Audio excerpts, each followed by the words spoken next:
बिस्मिल्लाहिर्रहमानिर्रहीम अस्सलामु अलैकुम वरहमतुल्लाहि वबरकातुहू अल्लाहुम्मा सल्लि अला मुहम्मद व आलि मुहम्मद। ये मैं आज आपको रशियन सैलड का तरीका बता रहा हूँ। ये देखें कि वो इसको किस तरीके से और कैसे कैसे इसको बनाना है, क्या क्या चीज़ ये काट के आपने रखनी है। ये सबसे पहले मैंने ये देखें सेब काटे हैं, तकरीबन ये 1 किलो सेब हैं। ये इस तरीके से ये आपने काटने हैं सेब।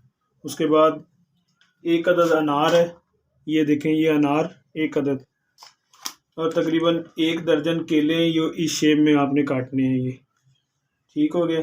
फिर उसके बाद मकरूनीज़ हैं इसमें, ये देखें ये मकरूनीज़ मैंने बॉयल करके पहले से रख ली है। ये मैं आपको बताता हूँ कि भी ये क्या क्या चीज़ें किस किस वक्त में डालनी है आपने।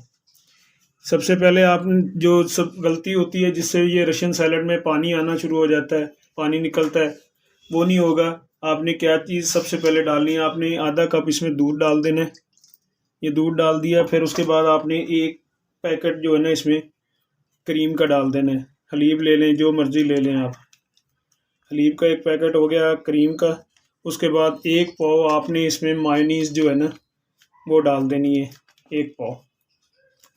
ये क्रीम डल गई, इसमें 1 पाव आपने मायोनीज़ ये देखें ये इसमें डाल देनी है।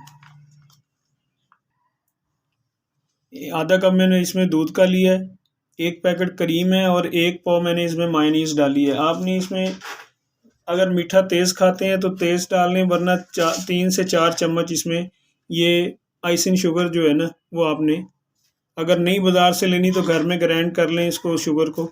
ये 4 चम्मच आपने इसमें चीनी का चौथाई, 1 चम्मच का चौथाई हिस्सा आपने इसमें वाइट मिर्च का ये आपने सिर्फ इसमें डाल देना है। इसको अच्छे तरीके से हाथ से या चम्मच से किसी चीज़ से भी इसको अच्छे तरीके से इसको मिक्स करें। अब ये देखें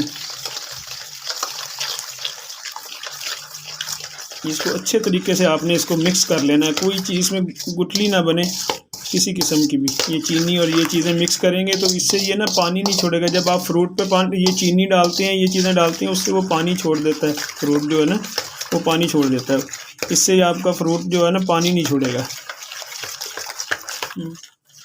ये मैंने वाइट मिर्च इसलिए डाली है, ये वैसे भी नज़र के लिए बहुत अच्छी होती है वाइट मिर्च, और इससे इसका जायका भी दुबाला हो जाता है। ठीक है, इसको जैसे जैसे आप फेंटते रहेंगे उसी तरह ये गाढ़ी होती रहेगी। ये देखें जैसे जैसे ये मैं इसको फेंट रहा हूँ ये वाइट भी होनी शुरू हो जाती है और ये गाढ़ा, इसमें गाढ़ापन आ जाता है। ये देखें ये गाढ़ी होगी ये क्रीम आपकी। अब ये तैयार हो गया है, आपका पेस्ट जो तैयार हो गया। ये देखें तकरीबन आपने 3 से 4 मिनट इसको अच्छे तरीके से इस तरह मैश करना है जिससे ये गाढ़ी हो जाएगी क्रीम। फिर आपने इसमें ये जो सेब आपने काटे हुए हैं, ये सेब आपने इसमें मिक्स कर देने हैं। इसको अच्छे तरीके से ये देखें इसको इस तरीके से मिक्स करें इसको इसके अंदर। फिर इसमें आपने ये केले मिक्स कर देने हैं।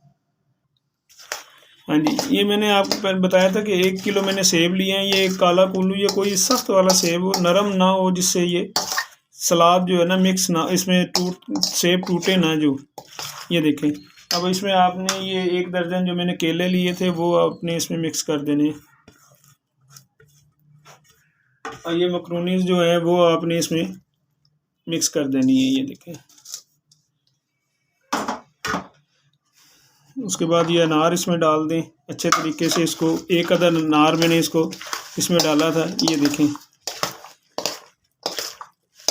रशियन सैलड की सबसे जो अहम चीज़ है वो रशियन सैलड खुश्क नहीं होनी चाहिए, वो तर होनी चाहिए। क्रीम क्रीम वाली रशियन सैलड होनी चाहिए। जो अक्सर लोग खुश्क बना लेते हैं उसका मज़ा नहीं आता, उसमें जायका नहीं बनता फिर उसमें। ठीक है, ये देखें इस तरीके से इसको आपने मिक्स कर लेना अच्छे तरीके से। ये रशियन सलाद आपकी, ये देखें ये अब रशियन सैलड आपकी ना बिल्कुल तैयार है, बिल्कुल रेडी है रशियन सैलड आपकी।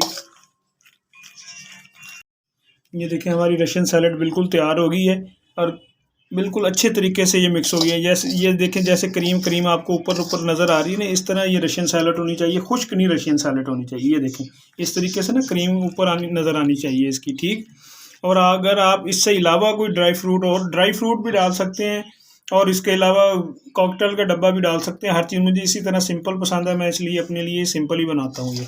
ये अब मेरी रशियन सैलेड तैयार है। अब ये तैयार होगी। अब मैं इसको डिश में निकालता हूँ, फिर मैं आप देखा ये कैसी लगती है ये डिश में आपको।